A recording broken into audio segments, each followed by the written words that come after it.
Ngayon, meron akong parang 3 Sunday series. Nasa Corinthians ho lahat makikita. Tapos nun, ito na yung Holy Week. So, yung pinaka-last Sunday yata ng March, ayan yung Easter Sunday. Tama po ba? So, ang ating, ang announcement po, ang church natin nun, alas 4 ng madaling araw. So, hindi po muna alas 9. Sa ano pa naman ito? Sa araw ng pagkabuhay, hindi pa ho next week. Kaya announcement po, sa last Sunday o sa Resurrection Sunday, sa pinaka-last Sunday ng March, ang church po natin 4 o'clock. Ayan, wag ko kayong pumunta ng alas 9. Ayan. Baka mamaya pag pumunta ko kayo ng alas 9, may makita kayong angel dito. Hinahanap niyo ba si Lord? Wala na siya, nabuhay na siya. Ayan. Sa ang punta natin, alas 4 ng madaling araw. Okay, anyway, ang title ng ating mensahe ngayon, ito po, Life's Infirmity and Glory in Christ. When we say the word infirmity, actually ito yung ginagamit sa salitang mahina, sakitin, mahina, hindi na kayang mag-perform. Kumbaga, kailangan pa ng maraming aparato, maraming vitamins, maraming medical treatment para lang siya mabuhay. So, ang tao na described as infirmity, maraming nararamdaman, maraming kahinaan, parang lamog, bugbog, dapa. Pero ang sabi ni Paul, on the other hand, although we have these infirmities in life, we also have this glory in Christ. Actually, he described yung Christian life, hindi lang yung Christian life, particularly yung kanyang buhay bilang apostol o bilang lingkod ng Diyos na para siyang jars of clay. So basahin natin yung 2 Corinthians 4:7 to 15. Ito ang sabi niya, "But we have this treasure in jars of clay to show that this all-surpassing power is from God and not from us." Ano ibig sabihin nitong jars of clay? Parang lalagyanan ng tubig o sisidlang gawa sa putik. Nakita niyo yung comparison ni Paul? Kinukumpara niya yung sarili niya, kinukumpara niya yung Christian life sa isang para tayong lalagyang gawa sa putik. Actually, lahat naman tayo gawa sa putik. Tama po ba? Kasi nung nilikha ng Panginoon si Adam doon sa alikabukin, sa putik So ang sabi dito ni Paul, para tayong jars of clay na isang lalagyanan na yari sa putik. Ano ba yung mga bagay na yari sa putik? Kawali, di ba yung pot. Ayan, ganyan po. Na kapag ang jars of clay na ito nagka-crack o nabasag, ito ang hindi na pwedeng kumpunihin, dinidispose. So therefore, bilang jars of clay, parang napaka-fragile natin, napaka-disposable natin, at kapag tayo nagkabitak o nagka-crack, wala na. Ganyan ang tingin ni Pablo sa buhay niya at sa buhay Kristiyano. Pero sa verse 8, bumawi si Paul. Sabi niya, "We are hard-pressed on every side, but not crushed. Perplexed, but not in despair." Actually, sinabi niya na tayo jars of clay, ibig sabihin, meron tayo yung jar na yari sa clay, pero sa loob natin, meron tayong daladala yung glory of Christ, yung salvation of Christ, yung salvation in Christ. Ito pa, yung power of God na prinipreach ni Pablo. Tama po ba? In short, para kay Paul, ang buhay Kristiyano, hindi gaanong mahalaga yung panlabas, yung physical. Ang mas mahalaga, yung other side, yung spiritual, yung hindi nakikita, yung nasa puso. Tama po ba? Ano ang halaga ng buhay Kristiyano mo kung maganda ka nga, kung may pera ka nga, kung makapangyarihan ka nga, kung wala naman sa'yo si Kristo? Pero ang naman ni Paul, ang kanyang bentahe naman, ito, bagamat mahirap ang buhay, jars of clay tayo, wala tayong dating sa sanlibutan, hindi tayo celebrity, pero yung daladala natin, which is the power of God in Christ Jesus, which is the salvation of God, which is the love of God, kakaiba, sabi ni Paul. So ito yung situation ni Paul. Bagamat jars of clay na nga siya, nakagaya natin, jars of clay, ito ang sabi niya, "We are hard-pressed on every side, but not crushed." Meron po siyang 4 na paradox na binanggit. Number 1, ito po we are hard-pressed on every side, but not crushed. Yan. Balikan natin yung verse. Mamaya i-explain ko isa-isa yan Doon sa verse muna. We are hard-pressed but not crushed. Ano ibig sabihin nito? Yung maliliit lang, Mitch. Pag sinabing hard-pressed on every side, sa verse 8 yan, pag sinabing we are hard-pressed on every side, maraming nagpipressure sa'yo sa lahat ng directions ng buhay mo. Tingnan mo yung katabi mong umukhang hard-pressed. Ayan. Ibig sabihin, pagdating sa finances, walang-wala ka. Pagdating sa physical life mo, naku po, wala ka nang pera, may sakit ka pa. Ayan. Guro mo, ang sakit na nun no? Wala ka nang pera, may nararamdaman ka na. May nararamdaman ka pa. Alam mo, pag ang tao walang pera at may sakit, hindi lang therapy ang kailangan niya, ang kailangan niyang therapy, mga kapatid. Tama po ba? Tanungin mo ang katabi mo kung anong kailangan yan. Therapy o therapy. Actually, parehas, mga kapatid. No? Biro mo, may nararamdaman ka na nga, wala ka pang pera, mga kapatid. Okay lang yung may nararamdaman ka, may pera ka, at least may pampagamot ka. Tama po ba? Ano po? So sabi ni Paul, we are hard-pressed on every side. Ito pa matindi. May sakit ka na nga, wala ka na nga pera, inaaway ka pa. Sasabihan ka pa, ano ka ba naman? Wala ka na nga pera, may sakit ka na, wala ka pang silbi. Di ba't ang sakit nun? Si Paul, ganyan yung kanyang ganyan yung kanyang nararamdaman when he ministered nung kapanahunan niya. They are persecuted. Actually, ang Christianity during that time was an illegal religion to the point na inuusig sila, to the point na binabash sila, to the point na, alam niyo ba yung minamarites sila kung ano-ano sinasabi ng mga ibang mga religion sa kanila, ng mga pagan religion. So sabi ni Paul, we are hard-pressed on every side. Pero the good thing, may pambawi siya, pero hindi pa ako nakakrushed. Alam niyo ba yun? Pag sinabing hard-pressed pero hindi nakakrushed, pigang-piga ka na nga pero hindi ka pa sirang-sira. Tama po ba?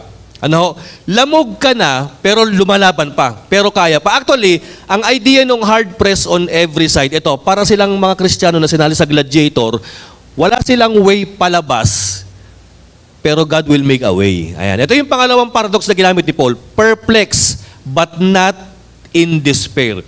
Nalilito na kami, pero hindi naman kami despair. Pag sinabing despair, hopeless na, wala na kapag-asa eh. Tingnan mo yan katabi mo. Nalilito yan, kapatid eh. Tama ba? Nalilito yan. Pero sabihin mo, may pag-asa ka pa, kapatid. Ayan, ano po. Okay, yung pangatlong paradox na ginamit ni Paul, third, sa verse 9, ito sabi niya, persecuted but not abandoned.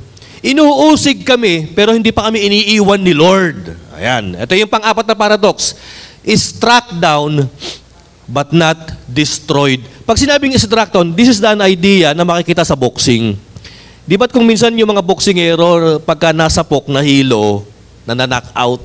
Actually, hindi knock out knock down. Tapos bibilangan ng referee hanggang 10. Pag hindi nakabangon, talo na. Ang sabi ni Paul, ganito ang idea, na-knock down tayo, pero pwede pa tayong bumangon. Ayan. Tingnan mo ngayon katabi mo kung may black eye na sa buhay yan. Ayan. Sabi mo, pwede ka pang bumangon. Ayan. Pwede mo pang gawing dalawa yan, pero lalaban tayo, mga kapatid. Tama po ba? Kung may black eye ka rito, okay lang na matamaan ka rito, huwag ka lang susuko. Tama po ba? Dihado kung dihado, huwag ka lang susuko, kapatid. Tama po ba? And then in verse 10, Paul further says, we always carry around in our body the death of Jesus. Nakita niyo to? Dala-dala namin sa aming pangangatawan ang kamatayan ni Jesus. So that the life of Jesus may also be revealed in our body. So ang logic dito ni Paul, kung dala-dala namin ang kamatayan ni Kristo sa pang-araw-araw naming pamumuhay, of course, whatever happens, na maging mamatay kami, yung kanyang kapangyarihan, which is the resurrection of Christ, will also revealed in our body, sabi ni Paul. In verse 11, sabi niya ganyan, for we who are alive are always being given over to death for Jesus' sake. Nakita po ninyo ito? Sapagkat bagamat kami nabubuhay, ay araw-araw naming kinakaharap ang kamatayan para lamang kay Kristo. Why is it that Paul says na araw-araw niyang kinakaharap ang kamatayan alang-alang kay Kristo? It is simply because Christianity is a persecuted religion during that time. Tama po ba? Inuusig sila. So, sa araw-araw na pagpipreach niya, sa araw-araw na pag-share niya, sa araw-araw na pagwiwin niya ng souls, meron palaging araw-araw na banta sa buhay ni Pablo that might came from the Roman government, from the Jewish religion, at sa iba't ibang mga pagan religion during his time.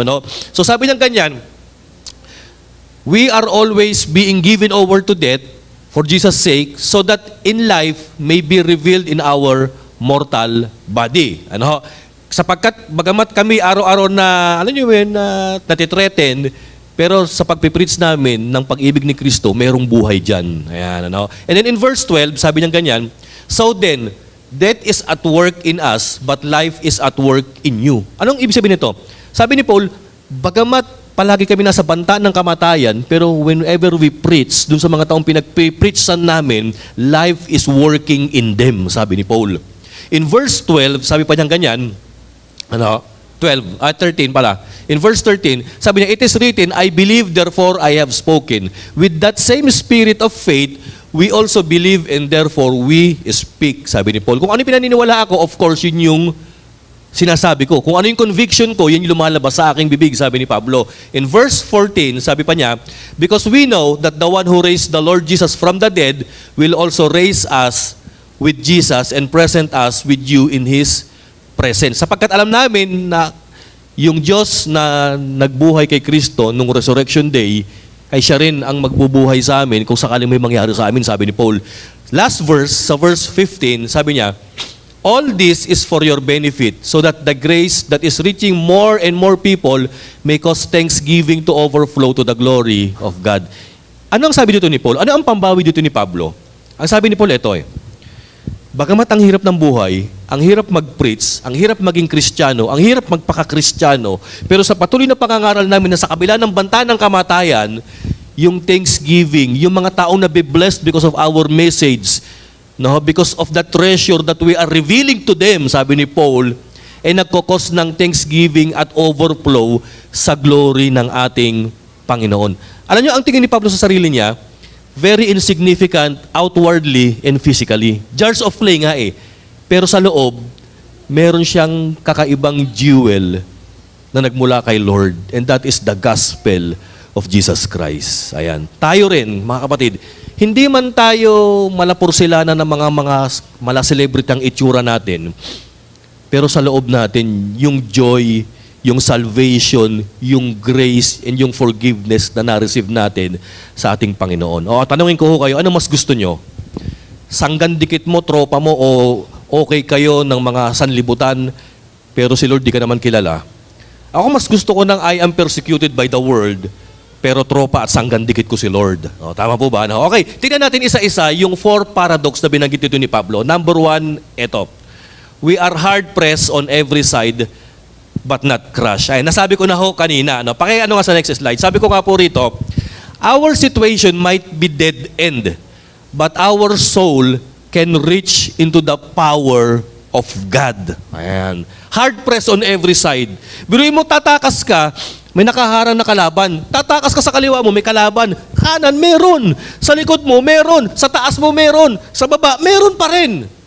Ay na ibig sabihin ng hard press on every side or on all side. Pero ang maganda, merong kang Diyos na pwede mong tawagin, pwede mong isamon to deliver you mula sa iyong pagkaka-dead end o sa pagkaka-corner ng mga situation mo sa buhay. So si Paul, ang dami niyang iniintindi, ang dami niyang iniisip.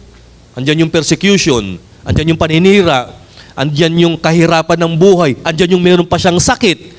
Pero bagamat he is hard-pressed on every side of his life, he can tap onto the power of God na meron siyang maaasahang Diyos na magdi-deliver sa kanya anytime. Ganun po ba ang tingin ninyo sa bawat buhay ninyo? Yung bang parang, oops, wala na akong pera. Oops, wala na akong mauutangan kasi lahat na utangan ko na. Ganun ba kayo, mga kapatid?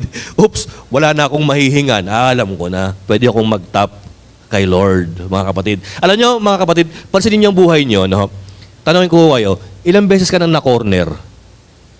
Pero ilang beses ka nang nakawala sa pagkaka-corner mo? Actually, kaya ka ngayon nandito, ibig sabihin, nakaalpas ka sa pagkaka-corner mo. Ibig sabihin, na-experience mo na maging hard press on all sides of your life, pero kapatid, diniliver ka ng Panginoon. Tama po ba? Okay, next, sabi ko nga po ulit dito, perplexed but not in despair. Ayan. Dumating na ba sa buhay ninyo yung litong-lito ka na to the point na hindi mo na alam ang gagawin mo? Hindi mo na alam kung ano yung solusyon mo sa buhay, hindi mo na alam kung sino mahihingan mo ng tulong, hindi mo na alam kung anong gagawin mong panalangin. Pero ang maganda, meron kang isang alam na pwedeng malapitan. Alam niyo ba kung sino? Si Lord. Tama po ba? Ano po?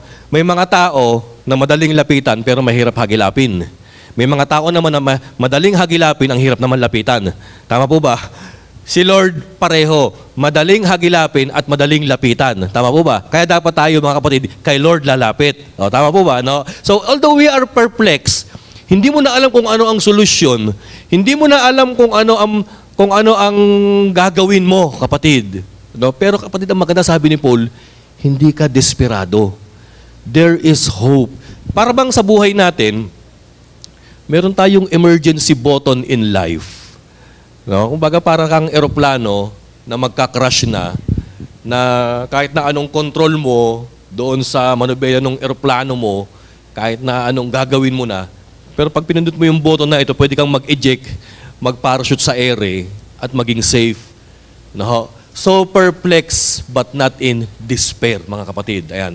Sabi ko nga po rito, ang maganda po sa buhay Kristiyano, listen to this, the true test of your faith is when you don't understand anything at all and still trust God. Nangyari na ba sa inyo yan? Hindi ko maintindihan, Lord, kung anong nangyayari sa akin. Ayan. Hindi ko maintindihan bakit gito ang nangyayari sa akin. Actually, minsan, ang hinahanap natin kay Lord yung explanation eh. Tama po ba? Lord, paki-explain nga. Actually, church, hindi naman trabaho ni Lord i-explain ang bawat details at theology ng suffering ng iyong buhay. Alam niyo kung anong trabaho natin, hindi tanongin si Lord ang trabaho natin, magtiwala pa rin kay Lord kahit na hindi o unexplainable na yung mga nangyayari sa ating buhay. Tama po ba? Pwede ka bang magtiwala kahit na hindi mo alam kung bakit nangyayari ito? Actually, maganda yung magtiwala ka lang eh. Tama po ba? Ano? So the true test of our faith is whenever we come into a situation that we don't understand anything at all, and yet you continue to trust, to love God more. Tama po ba? Ano? Merong kanta na si Linda Ronstadt yata, duet to eh. Parang yung love song nila duet na ang tema ng kanta, I don't know much, but I know I love you. And that would be all I need to know, sabi niya. Di ba ang ganda rin sabihin kay Lord yun? Lord, I don't know much, but I know, Lord, I love you. At yung dahilan na yan lang yung mahalaga, Panginoon. Di ba? Hindi mo ba, mga kapatid, hindi mo man alam yung mga nangyayari sa paligid mo, hindi mo man alam yung paliwanag kung bakit ito nangyayari, bakit may mga tumutubo-tubo kung ano-ano sa'yo, bakit may mga tao na nangaaway sa'yo, bakit parang kahit na masipag ka, wala pa rin nangyayari sa'yo. Lord, hindi ko man alam, Lord, pero one thing I know, I love you, Lord. Kakapit pa rin ako at magtitiwala sa'yo. Tama po ba, mga kapatid? At yan lang ang mahalaga, mga kapatid. Okay, next, sabi ko nga po, church, ito, we might be confused of what is happening. Nalilito ko na kung ano nangyayari. But we are not desperate because of Christ's presence. Tama po ba? Si Paul, if there is any motivation or encouragement from Paul na makukuha niya kay Lord, alam niyo po kung ano? Kasi, preacher siya ng Diyos na makapangyarihan ng totoong Diyos Siguro, pwedeng sabihin ni Paul, Lord, dapat ako nga ang pinakamaangas sa preacher Kasi yung pinaglilingkuran ko, yung Diyos na buhay Pero bakit ang nambubuli pa yung pastor ng bakang rebulto? Bakit para ang mayabang pa, Lord, yung mga sumasamba sa Roman Emperor? Lord, dapat tayo ang bully Tayo dapat ang siga sa sanlibutan, Lord Kasi ikaw ang makapangyarihan Pero you know what? Bakit kaya hindi ginagawa ng Panginoon yan? Alam niyo ba kung bakit? There is a danger if that happens. Alam niyo, may malaking panganib kung ang lahat ng Kristiyano ginawang makapangyarihan, ginawang mayaman at ginawang mataas ng Panginoon. Alam niyo kung ano? There is a tendency na magkasala tayo sa faith. Actually, ang ganda sana kung si Paul astig, maangas, because of a lot of people will believe him that he is a true prophet of God and from God. Kasi nakapag-perform ng miracle Pero bakit pinanatili ng Panginoong Diyos na si Paul nasaan yung jars of clay, nasa humiliating situation? Alam niyo ba kung bakit? Nang sa gayon, meron pa pong paraan o meron pa pong place ang faith at unconditional love natin kay Lord, na sa kabila ng nasa situasyong jars of clay tayo, we still continue to serve, to worship, to love God, mga kapatid. Di ba't ang ganda, mga kapatid, at ang sarap isipin na sa kabila ng andaim mong pinanalangin kay Lord na walang dumating o walang sinagot, nag-pray ka ng trabaho, nag-pray ka ng kagalingan, nag-pray ka ng kung ano-ano, pero parang walang nangyayari sa prayer mo, pero nandyan ka pa rin, nagpupumilit na magsamba, nagpupumilit na manalangin, malungkot ka pa rin, depressed ka pa rin, na talagang nagdadalamhati ka pa rin. Pero ito, pinipilit mo yung sarili mo na, Lord, sa kabila ng pangit ang situation ko, Lord, I continue to love you. I will choose you. I will worship you. I will praise you, Panginoon. Actually, pagka ang isang tao ganyan na, diyan na nakakasumpong ng true love ang Panginoon sa bawat puso ng tao. Pangit naman siguro kung mahal mo lang si Lord kasi may bago kang trabaho, may bago kang motor, may bago kang jowa. Ang pangit naman siguro kung lagi mo lang mahal, kaya ka lang nag-church kasi puro na lang pasasalamat, puro na lang pasasalamat. Ano? Maganda ho mga kapatid, hindi, nag-church ako kasi I want to show my devotion to the Lord. Ano ho? Na kahit na wala siyang naibibigay sa akin, wala akong answered prayer. Pero Lord, I am proud, sasabihin ko sa inyo, Panginoon, mahal na mahal kita. You know? So yan, church, we might be confused of what is happening, but we are not desperate because of Christ's presence. Pangatlong paradox na nabanggit dito ni Pablo, ito po, persecuted but not abandoned. Nakita po ninyo yan? Actually, dapat nga, si Paul pag nagpipreach, dapat meron siyang bodyguard eh. Alam niyo kung sino dapat ang bodyguard niya?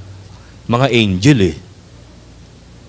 Pero ba't wala siyang bodyguard? Bakit expose siya sa persecution at sa panganib?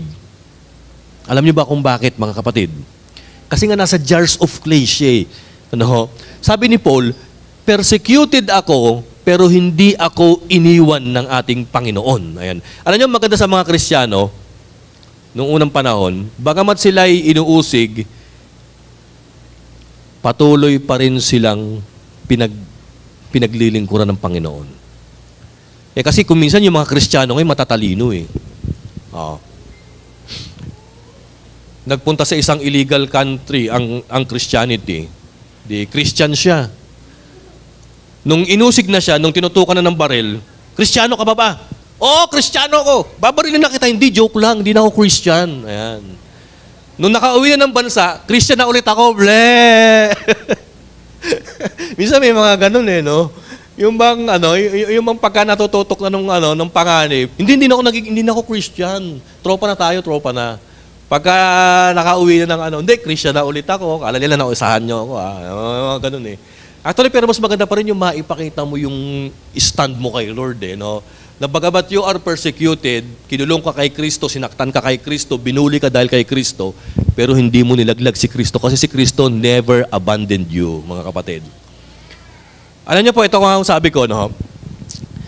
The most remarkable thing about the persecuted man is that it was during their loneliest times that they had their sweetest moments with Jesus. Naniniwala ba kayo dyan? Yung bang lahat na ng tao, inaway ka, pinersecute ka, umiiyak ka kay Lord, Lord, wala na akong makakasama, Panginoon, wala na akong masasandalan, wala na akong tropa. Lahat sila, Lord, in-unlike, in-unfollow ako, Panginoon. Ayan. Pero alam nyo, kapag ganyan na, yung bang feeling mo, tinalikuran ka na ng mundo, at nag-pray ka kay Lord, alam nyo, minsan si Lord, nire-reveal niya yung presence niya, at mararamdaman mo that deepest moment mo na umiiyak ka at naramdaman mo yung presensya ng Diyos, alam nyo, yan yung nagiging sweetest moments mo with Jesus eh. Nangyari na ba sa'yo yan? Yung sa todo iyak mo, sa todo hagulgol mo, feeling mo, inabandon ka na ng lahat ng tao at mahal mo sa buhay at inaasahan mo sa buhay, pero nandiyan pa pala sa'yo si Lord. Actually, ang tawag yan yung sweetest moments nyo nung inyong Panginoong Yesus. O para paniwalaan nyo itong verse na ito. Merong isang, actually deacon ito eh. Pangalan niya Stephen.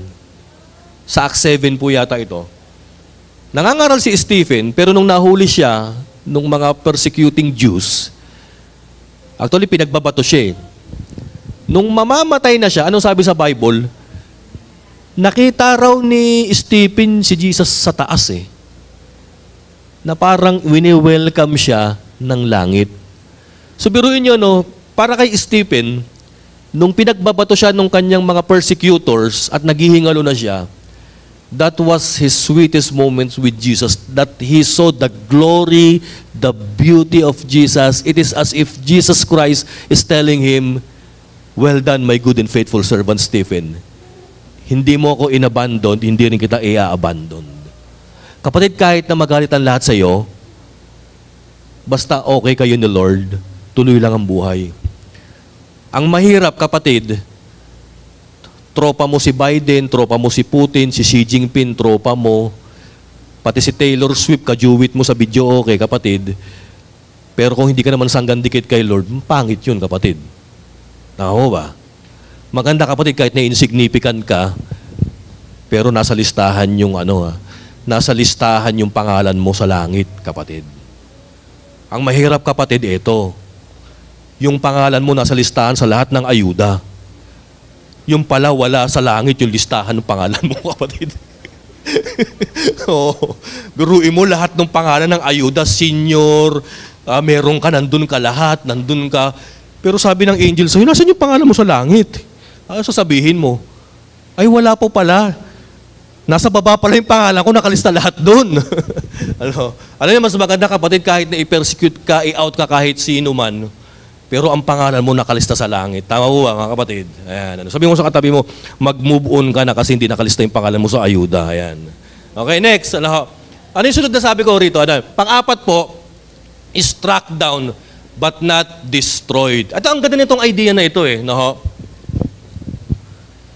May mga tao, madaling gumive up. Actually, ang pinaka-nakakatakot sa tao, yung malakas yung katawan, pero nag-give up na nung fighting spirit. May mga tao naman, listen to this, bumigay yung katawan, pero ang fighting spirit, malakas pa rin. Pumapalag pa rin, lumalaban pa rin. Ito, kinuha dito ni Pablo yung parang idea ng boxing. Di ba pagka ang isang boksingero tinamaan sa ulo, nawiwindang yan Nakakakita yan ng twinkle, twinkle, little star, mga kapatid nahihilo yan. So pag nahihilo siya, ito, kasama na dyan yung nalilito siya, nakatawag dyan ng mga doktor, concussion. Nalilito yung utak mo, natataranta na, hindi na alam kung anong gagawin, minsan nanginginig na lang sila. Kapatid, ang sabi dito ni Paul, pwede kang na-knockout sa boxing, napadapa ka, pero hindi ka pa nabibilangan at nasasabihan na TKO ka na. Ang sabi, kapatid, knockdown, hindi knockout. Nakita niyo yung term na ginamit ni Paul? Knockdown lang naman hindi pa naman knockout So kung knockdown ka, sumahid yung tuhod mo sa paa, naglupasay ka sa sahig, binibilangan ka ng referee, pwede ka pang bumangon at sabi mo sa referee, kaya ko pa lumaban. Tama po ba? Struck down but not destroyed. Sabi ko nga po rito, church, we might get knocked down but not knocked out. Nakita niyo yan? Mga estudyante, listen to this, mga estudyante, pakinggan niyo to, bumagsak man kayo ngayong quarter, may second quarter pa naman kung bumagsak ka ng second quarter, may third quarter pa naman bumagsak ka ng third quarter, may fourth quarter pa naman. Bakit? Kung bumagsak ka talaga, pwede man mag-repeat bakit? Tama ba? Huwag ka naman mawawala ng pag-asa, pwede ka naman mag-repeat, pwede ka naman mag-summer, di ba? Kung talagang hindi na kaya, mag-ALS ka na lang, kapatid, di ba? Pwede, basta huwag kang bibitaw, huwag kang susuko. Na-knockdown ka man, pero hindi ka pa knock-out. Yan, sabi mo sa katabi mo, bangon. Yan, bangon, laban pa. Ayan, bangon, laban pa. Sabi ko nga po dito, karugtong church, ayan, being a Christian doesn't mean we never fall nor get beaten. Ayan. Kasama sa buhay yan. Yung nadadapa ka, yung nag-fail ka, yung nalalaglag ka, mga kapatid, yung nilalaglag ka. Paano yan? Kasama sa buhay yan. Being a Christian doesn't mean we never fall nor get beaten. But that every time we fall, ayan, we rise. Ayan. We try and fight again and again. Ang tawag dyan sa kanyang pag-uugali, yung resilient ka. Pag sinabing resilient, walang kadala-dala. Bugbog sarado na, lalaban pa. Lamog na, lalaban pa. Duguan na, lalaban pa ulit, mga kapatid. Ano? Actually, natural lang yung matalo ka. Natural lang yung mag-fail ka. Ang hindi maganda, yung sinuko mo na yung laban. Tama po ba? Yung talagang gumib up ka na. Oo, mahirap yung pagsubok sa buhay. Mahirap yung mga challenges. Lalo na ngayon, ang bigas tumataas, lahat ng presyo tumataas. Ano? Pero kapatid, huwag nating isusuko ang buhay. Tama po ba? Ano? Next, meron pa ba ako nilagay dyan, Mitch? Okay, ngayon, ano? Nabanggit ito ni Paul yung 4 na paradox. Ano naman yung dahilan niya why he is continuing to endure? O, ano yung dahilan? Actually, there are 3 reasons why Paul was enduring those 4 trials. Ito number 1. He knew that if a man would live for Christ, he must be ready to die for Christ. Ayan. Meron akong teacher na Australiano, meron siyang British accent. Sabi niya sa akin nung umaga, "Are you ready to die?" Yung pala, ibig sabihin niya, "Are you ready today?" No? Kasi ang day sa mga taong may British accent, die. Ayoko ha, papatayin mo ako? No, "Are you ready to die?" Nagugulat ako eh. Yung pala, day ang ibig sabihin. Ayan, ano. Hindi, church, ano ibig sabihin ko na to? Ang tao na nag-decide to affiliate his life in Christ or with Christ, kapatid, he must be willing and ready to die for Christ. Ano ang sabi ni Kristo nung siya nagtawag ng kanyang mga disciples? If anyone who wants to be my disciple, ano sabi niya? He should deny himself, carry his cross, and follow me. O, yun ang sabi ng Panginoon eh. I-deny mo yung sarili mo, pasanin mo yung sarili mong cross, at sumunod ka sa akin. Actually, kaya sinabi ng Panginoon yan, at sinasabi rin ngayon sa atin ni Paul, para ang mga Kristiyanong nais sumunod kay Kristo ay hindi magkaroon ng false expectation. Kasi ang problema kasi ng mga ibang messenger ni Christ, pag hindi nakakawin ng soul, ito ang ginagawa eh.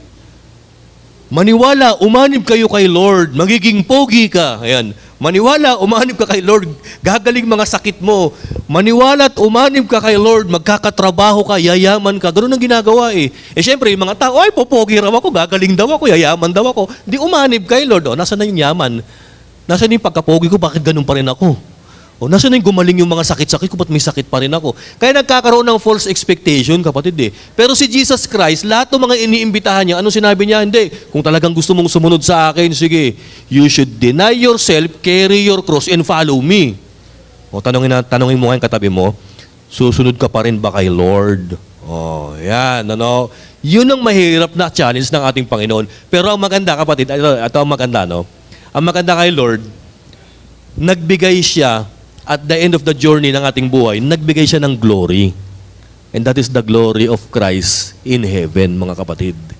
Ano sabi nung Panginoong Isus sa mga disciples niya? Pupunta ako, kasi ipag-prepare ko kayo ng mga room. Sabi niya, doon sa John 17 yata yun. Ipag-prepare ko yung place ninyo. Kasi kung saan ako pupunta rin kayo. Susunod din tayo roon, mga kapatid. So, number 1, challenge ni Paul sa sarili niya kung bakit hindi siya nag-give up. Alam niya na sa sarili niya na kapag sumunod siya kay Kristo, panganib ang kakaharapin niya. Ako alam ko rin nung nagpastor ako, alam ko pag nagpastor ako, alam ko, naku, magkakaroon ako ng, alam niyo ba yun? Magkakaroon ako ng problema, magkakaroon ako ng financial problem, ayan, kakaroon ako ng maraming pagsubok, mentally, physically, mga ganyan. Marami talaga, no? Andyan yung may expose ka sa criticism. Alam ko yan, mga kapatid. Pero ang maganda, sinusundan natin si Kristo. Kayo rin eh, sa totoo lang. Pag nalaman na kayo'y Kristiyano sa work ninyo, andyan yung aabusuhin kayo, andyan yung mabablackmail kayo. O, pahiramin mo nga ako. Di ba ang Christian nagpapautang? Yung mga ganung, yung mga ganung banat eh, no? O, syempre ikaw, wala kang magawa. You need to be a nice guy, mga kapatid. So, alam natin na kapag naging Christian tayo, actually, ang pagiging Christian hindi advantage sa mundong ito eh. Disadvantage pa nga eh. Ang pagiging Christian sa mundong ito, liabilities pa nga eh. Pero ang maganda, magagamit mo yung Christianity mo pagdating sa ikalawang buhay. Tama po ba? Diyan mo may enjoy lalo si Jesus Christ. Actually, Kahit na sabihin mong disadvantage ka because of Christ, na namumuhay ka full of struggle dito sa mundong ito, actually, maganda kay Lord, nandyan yung empowerment eh. Nandyan yung presence eh, na nag-i-encourage sa'yo to continue and push further your faith. Ano? So yan, isa sa alam ni Paul kung bakit siya nagpapatuloy, alam niya at prinogram na niya sa sarili niya na kapag ka naglingkod siya kay Lord, kasama ang pag-uusig. Okay, pangalawang bagay, ito ho. He knew that he could draw on a power which was enough for life and greater than death. Alam ni Paul na kahit masadlak siya sa pinakamahirap at kamatayan ng sitwasyon, alam niya na yung bumuhay kay Kristo, bubuhayin din siya. No? So kung alam pala natin, kapatid, na meron tayong assurance of heaven, na meron tayong assurance of the power of resurrection, bakit mo ititigil yung pananampalataya mo kay Kristo? Tama po ba? Dapat pag ikay na kay Kristo, kahit na anong pagsubok man yan, you are unstoppable. Oh, tama po ba, mga kapatid? Ano, unstoppable tayo. He knew that he could draw on the power which was enough for life and greater than death. Ito yung pangatlong alam ni Paul. He knew that his trials, that through his trials, others were led into the light and love of God. Ang ganda nito eh. Ano sabi ni Paul? Bagamat araw-araw kami nakakaharap ng kamatayan, pero dahil sa ginagawa namin ito, nakakatanggap kayo ng kaliwanagan, buhay at pag-ibig at glory in Christ. Sabi niya sa verse 15.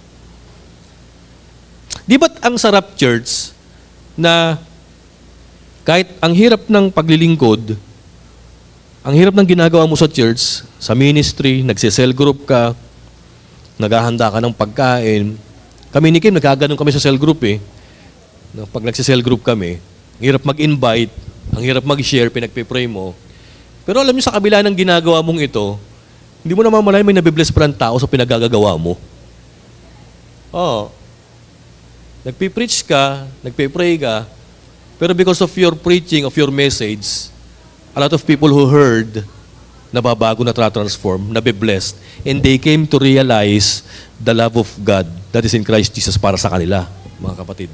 So alam ni Paul na sa kabila nung hirap ng kanyang ginagawa, may mga taong nabiblessed, napapakinabangan siya, at parang naliligtas dahil sa kanyang ginagawang preaching, mga kapatid.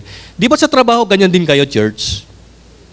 Yung bang ang hirap pumasok, gigising ng maaga, stress ka sa traffic, tapos ang trabaho mo, yung tipo ng trabaho mo, yung masyadong pisikalan yung trabaho mo, yung tagahila ng barko sa pier, yung mga ganun yung trabaho mo, kapatid eh.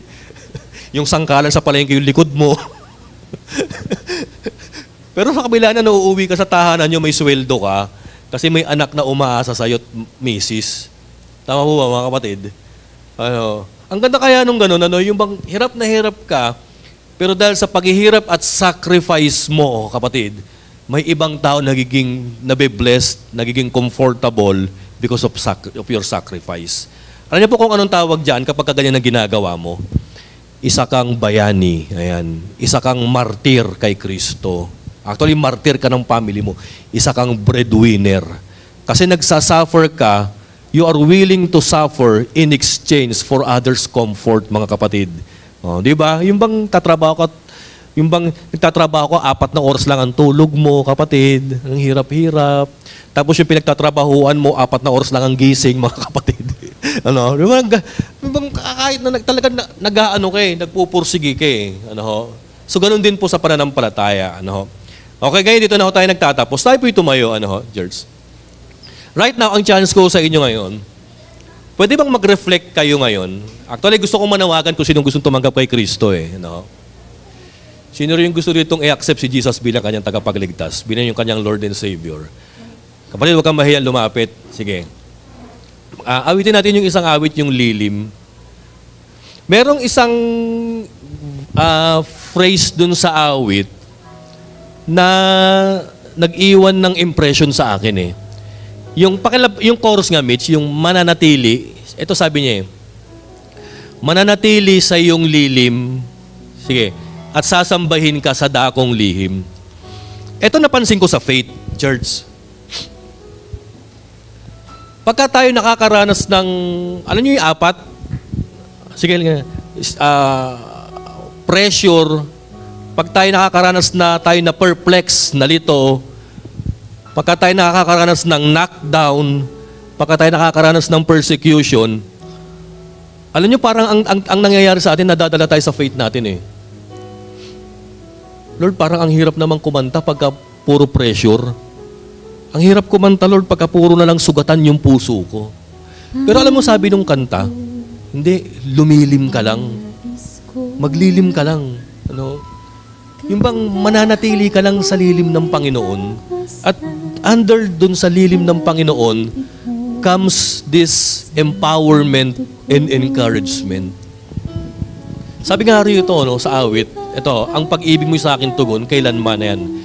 Sa'yo lamang matatagpuan. No. Come on, church, sino dito yung nais tumanggap kay Kristo? O kaya kapatid, kung ikaw man na kay Kristo na, pero ang dami pa ring struggle, you are hard-pressed on every side, you are knocked down, you are perplexed, no? Pero maganda, hindi, nandyan pa rin, Lord. Nandyan pa rin. Sige po, umawit muna tayo, no? At habang ninanamnam natin yung lyrics ng kanta, purihin natin yung Panginoon. Mananatili sa'yo, lilim na masumpungan ka sa dakong lihim. Nakaraan, nag-ano kami nila Ate Rose, sila Ate Ling. Ito sila Jame, nag-mentoring kami. Parang meron yatang isang question na sabi nila Ate Rose sa kanila Ate Ling, ito sila Jame, sabi nila, sa totoo lang, Pastor, sa church ako nakakakuha ng encouragement eh. Sa kabila ng hirap sa buhay, bakit ako bibitaw sa church? Sabi nila. Kasi ito nga yung lilim ko eh. Ito yung, dito ko nakakita yung kalakasan ko eh. Alam niyo, nakakalungkot church, ang daming Christians, maging pastors and leaders, because of the hardships that they experience in life, they gave up Jesus. Alam niyo ho, kapag nakaka-experience tayo ng sobrang hardship, why not, instead of mag-pull out ka kay Lord, ano kaya kung mag-draw closer ka lalo kay Lord? At sabihin mo, Lord, mananatili ako sa lilim mo. Oh, mananatili ako sa iyo. Yun yung maling mentality ng ibang mananampalataya eh. Mahina ka na nga, meron ka na ng infirmity sa buhay, lumayo ka pa sa faith. Lumayo ka pa sa source of strength. E di lalo kang manghihina. Minsan ang katwiran ng ibang ministers, saka na muna ako magpapaawit, ang dami kong problema eh. Saka na muna ako magbaback up. Hindi ako ready sa heart eh. Saka muna ako magse-cell group, Pastor, pagka okay na yung issue ko. May mga ganun eh, no? Dapat ito dahilan mo. Hindi, lalo akong maglilingkod kahit may issue ako. Lalo akong maglilingkod kahit nasasaktan ako. Lalo akong maglilingkod kahit persecuted ako, kahit binabash ako. Hindi, Lord, lalo akong kakapit sa'yo, Panginoon. Ito yung malaking problema na ginawa ng COVID-19 sa buhay natin eh. Yung salitang isolation, pinauso niya. Alam niyo ba kung bakit? Di ba nung nagkaroon ng COVID-19, lalo na nagkaroon ng pandemic, pag meron kang sakit, humiwalay ka muna sa bahay nyo, isolation ka. At nakakalungkod church, sa Christianity, sa faith, hindi mo pwedeng gawin yan. Yung may sakit ka na, i-isolate mo yung sarili mo. Lalo kang nag-iisa, ilalayo mo yung sarili mo, i-detach mo yung sarili mo sa church, i-detach mo yung sarili mo sa cell group, i-detach mo from yourselves from your Christian family. Actually, the moment that you are isolated, that will be the moment na lalo kang aatakihin ng demonyo. Kung ano-anong maling pag-iisip, maling mindset, maling feeling ang i-inject niya sa'yo the moment that the devil saw that you are so isolated, kapatid. Pero what if, kung nangihina ka, duguan ka, sawi ka sa buhay, pero pinanindigan mo to, Lord, mananatili ako, Lord, sa iyong lihim at sasambahin ka, Lord, sa dakong lihim. Lord, magpe-pray ako, kakapit ako, magpapatuloy ako. Yan yung ginawa ni Pablo, kapatid eh. So right now, sino dito yung hard press on every side? Sino dito right now yung perplex na? Sino rito yung nasa bingit na ng mananakdown na siya? Ano, yung gegewang-gewang na kapatid? Sino rito yung yung nalilito na o kung ano man yan kapatid? Church, tandaan nyo, manatili ka kay Lord. Yan ang solusyon. Isolation, detachment isn't the solution, kapatid. Manatili ka sa lilim ng Panginoon. Yan yung solusyon. Sige po, once again, kantahin po natin ito, kapatid. Magpuri tayo sa Panginoon right now.